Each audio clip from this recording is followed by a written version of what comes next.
Mesdames, Messieurs, bonsoir. Il se passerait des choses assez peu régulières, on va dire, dans le secteur de la téléphonie mobile au Tchad et dans bien de cas, avec la bienveillance suspecte des agents de l'État pourtant censés défendre les intérêts de ce même État.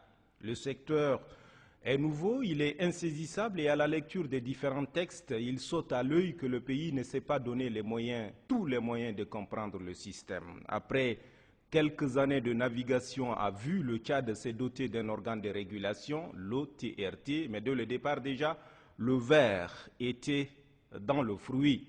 Pour faire de la régulation, il faut être soi-même une autorité investie de pouvoir. Ce pouvoir, l'OTRT ne l'a pas. L'OTRT est un organe, pour ne pas dire un service du ministère des Postes et Télécommunications qui en assure la tutelle pesante et gênante avec toute la lourdeur et la complaisance qui caractérise l'administration publique. 10 ans après, la difficile symbiose est encore à rechercher entre l'OTRT et les opérateurs qui, à ce qu'il semble, pour l'instant en tout cas, se regardent en chien de faïence. Un petit monde de grands où le pire côtoie toujours le meilleur. Ce monde des nouvelles technologies de l'information et de la communication est une vraie jungle. Pour y survivre, il faut avoir sur soi sa machette. Mais attention, rien ne doit se faire en violation des textes qui régissent la République. Bonnes ou mauvaises, les lois sont les lois, elles sont faites pour être respectées, quitte à les changer. Il y va des principes élémentaires d'un État de droit. Le harcèlement des agents des fiscs sur les opérateurs, le redressement à la carte ne contribue nullement à assainir le climat des affaires, déjà que notre pays est cité en peloton de tête des pays où se pratique la pression fiscale. Cette pratique plombe considérablement les effets escomptés des déclarations politiques relatives à l'appel d'air aux investisseurs.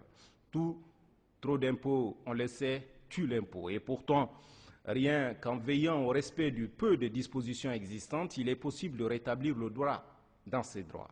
Parlant des textes, jamais les textes signés des mains des magistrats suprêmes de notre pays, revêtus du sceau de la plus haute institution de la République, n'ont été aussi peu respectés que dans ce secteur. Les pertinentes dispositions du décret 101, 289 et 290 relatifs aux conditions d'embauche au Tchad sont allègrement violées tous les jours sans que personne ne s'en émeuve. Les plans des carrières des agents et singulièrement des nationaux sont relégués au calendrier grec. Les postes en rapport avec le trafic, le recouvrement et ou le chiffre d'affaires sont quasiment inaccessibles pour les Tchadiens. C'est à se demander s'il n'y aurait pas de la manipulation à huis clos. Autant des questions et bien d'autres qui sonnent comme une alerte d'un besoin impératif d'une brosse d'assainissement. Autant de questions à ne pas verser dans le compte de ce que les comptables appellent compte, perte et profit. Quand on aura vidé ce lourd contentieux, il urge de revoir les textes, tous les textes qui semblent être taillés à la commodité des opérateurs. Il reste également à recadrer les missions du régulateur, le renforcement des capacités des vérificateurs pour purifier ensuite le climat de travail entre, d'une part, les opérateurs et les services du fisc et de l'autre entre les opérateurs et l'OTRT au grand bénéfice de l'État tchadien et à la satisfaction des consommateurs.